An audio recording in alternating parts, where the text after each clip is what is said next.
This is Prince Hanley coming to you with 100,000 watts of pure love. The voice of Israel and for Israel.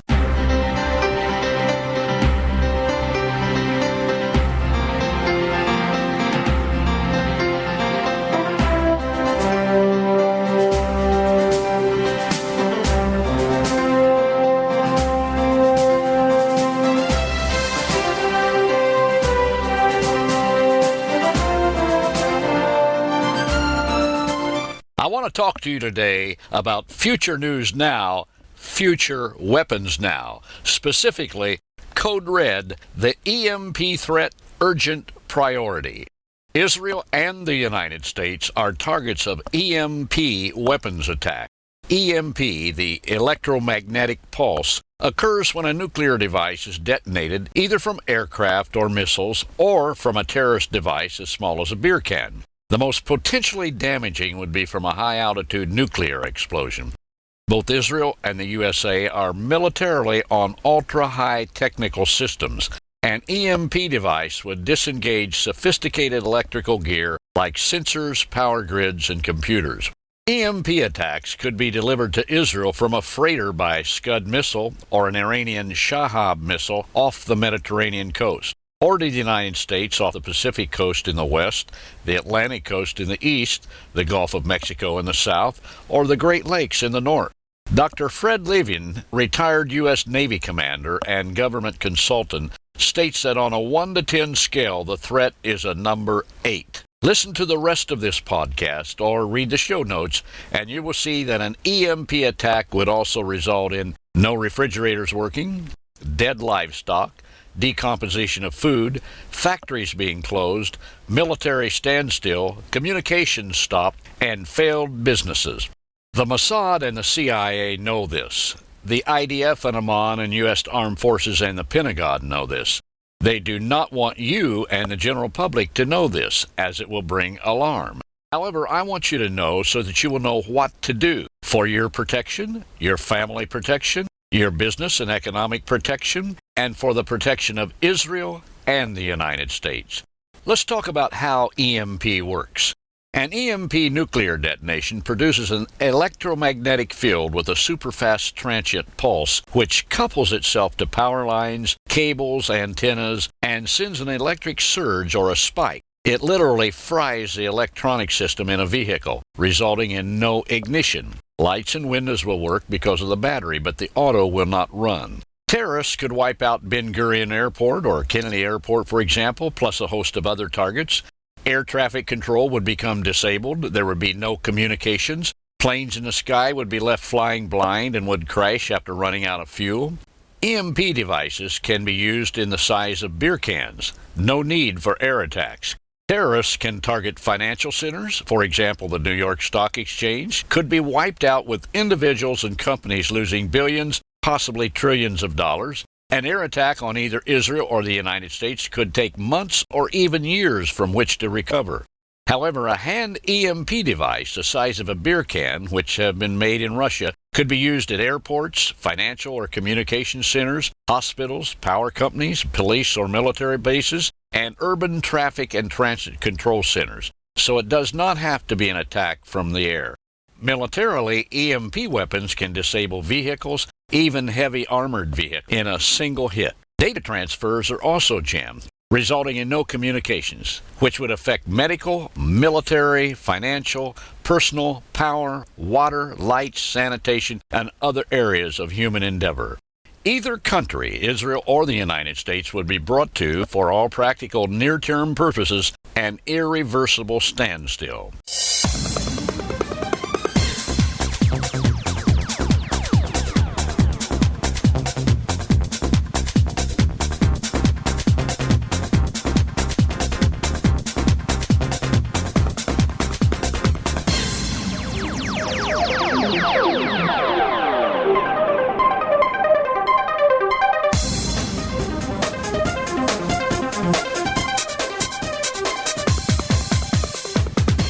The results of an EMP attack? The first 24 hours would be absolute chaos. An EMP attack would reach apogee in a matter of minutes. It would destroy GPS, telecommunications, water delivery, and power grids. The greatest damage would be from a nuclear detonated device 40 to 400 kilometers, or say 25 to 250 miles above land. An air attack could wipe out all of the United States and probably the North American continent. However, it could be fired from a freighter by a Scud or SHAHAB missile off coastal waters. Such a coastal attack from a freighter in the Mediterranean could easily shut down all of Israel. A terrorist EMP attack might profoundly affect any major city. However, because of the high cost of real estate and traffic issues, some major businesses have relocated valuable assets outside of major urban areas, and they have taken other measures to protect themselves. Therefore, the long-term economic and technological impact of such an event might not be as grave as previously imagined, depending on the nature of the original attack. A common scenario is detonation of a device using long-range missiles available only to major military powers. The greater the altitude, the greater the destruction. An EMP device fired from 30 miles altitude in the United States Midwest could shut down 6 or 7 states. However, an offshore detonation at high altitude would disrupt both an entire coastline and regions for hundreds of miles inland. Moreover, a high-altitude burst could be positioned over international waters by means of a missile of low accuracy, launched from a ship, even a freighter, also in international waters. North Korea, Iran, and Pakistan, for example, have Scud-derived missiles of more than adequate capability to do this. Likewise, the Iranian SHAHAB missile. Such an attack on either Israel or the United States would take either country, even though Israel attained statehood in 1948, back to the 1800s as far as technology is concerned. Can you imagine what it would be like to live in that state?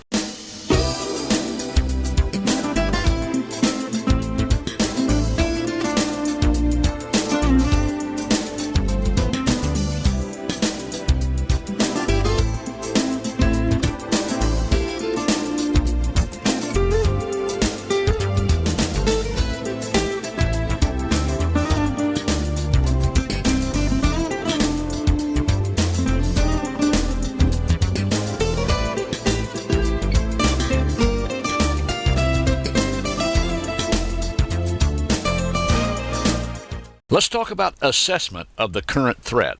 I already mentioned that ex-U.S. Navy Commander Laden that the threat is number 8 on a 1 to 10 scale. A report from the Federal Commission in the United States to assess the threat to the United States from electromagnetic pulse, or EMP attack, has painted a bleak picture for America under such attack. Electricity grids down, uncontrolled fires from exploding gas transport systems, no communication to summon firefighters, and if they could come, no water to battle fires, all in city after city after city.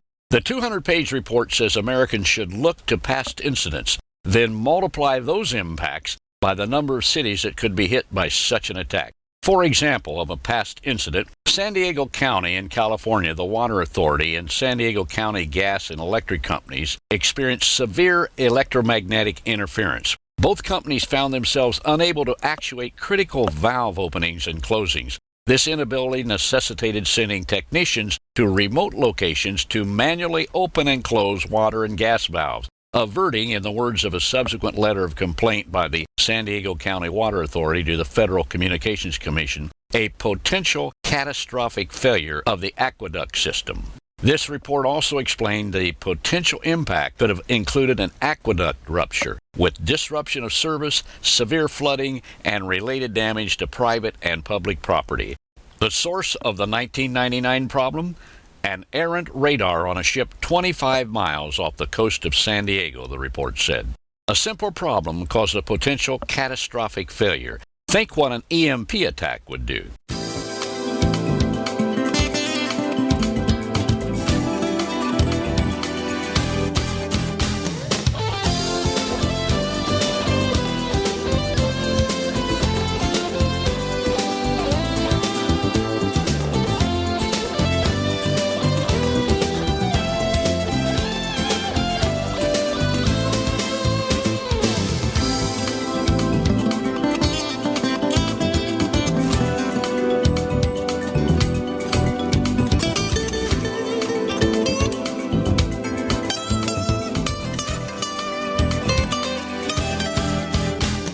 So let's talk about what to do. Israel, attack Iran now, before it's too late. Study my last podcast, 2008-07-28, that's July 28, 2008, titled Secret Israel Timeline, When to Attack Iran. And now what to watch for? In the Tanakh, the prophet Daniel in Ketuvim tells us of a coming world dictator who will make a treaty, a covenant, with Israel for 7 years. You can read that in Daniel chapter 9, verse 27. As concession for signing this treaty, the New World Order leader will allow Israel to build her temple in or near the Temple Mount. This coming world leader, the false Messiah, who will be chosen by the New World Order, a combination of the EU, the UN, and the League of Arab States, will then, in the middle of the 7 years, after 42 months have passed, go into the temple and desecrate it. He will cause the sacrifice and the oblation to cease. He will blaspheme God and even claim that he, the false Messiah, is God. This will usher in the next 42 months, the last half of the 7 years, which will be the time of greatest persecution the Jewish people have ever known, greater than the Holocaust under Nazi Germany. We also know that the Brit Hadashah, the New Covenant, you can read in Matthew chapter 24, verse 15, tells us that Yeshua validated the prophecy of Daniel, saying, "When you therefore see the abomination of desolation spoken of by Daniel the prophet stand in the holy place, whoso reads, let him understand. Then let them which be in Judea flee into the mountains. Let him which is on the housetop not come down to take anything out of his house. Neither let him which is in the field return back to take his clothes. And woe unto them that are with child, and to them that give suck in those days. But pray ye that your flight be not in the winter, neither on the Sabbath. For then shall be great tribulation, such as was not since the beginning of the world to this time, no, nor ever shall be. And except those days should be shortened, there should be no flesh saved. But for the elect's sake those days shall be shortened. Then if any man shall say to you, the Messiah is here, the Messiah is over there, believe it not. For there shall arise false messiahs and false prophets, and they shall show you great signs and wonders, insomuch that, if it were possible, they shall deceive the very elect. Behold, I have told you before.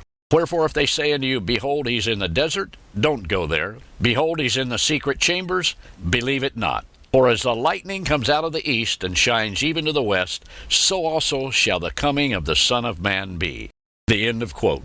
My friend, the false Messiah will come into office first as a peacemaker. He will use the Israeli-Palestinian conflict, the Iranian-Syria-Middle East conflict, and the city of Jerusalem as his bargaining chips. Do not be deceived. Do not trust the New World leader. Make sure that you know the real Messiah. Pray to the God of Abraham, Isaac, and Jacob. Ask him to reveal to you if Yeshua is really your Messiah. And if he does, then receive him and do what he asks you to do. After you know the real Messiah, you will be able to claim his protection, the blood covering. The Torah tells us in Leviticus chapter 17, verse 11, that the blood is an atonement, kafar, a covering for the soul. Speak the blood of Messiah over the door of your heart, over yourself, and over your home by faith. Ask God to protect you. This has been your friend, Prince Handley. Baruch haba b'shem Adonai.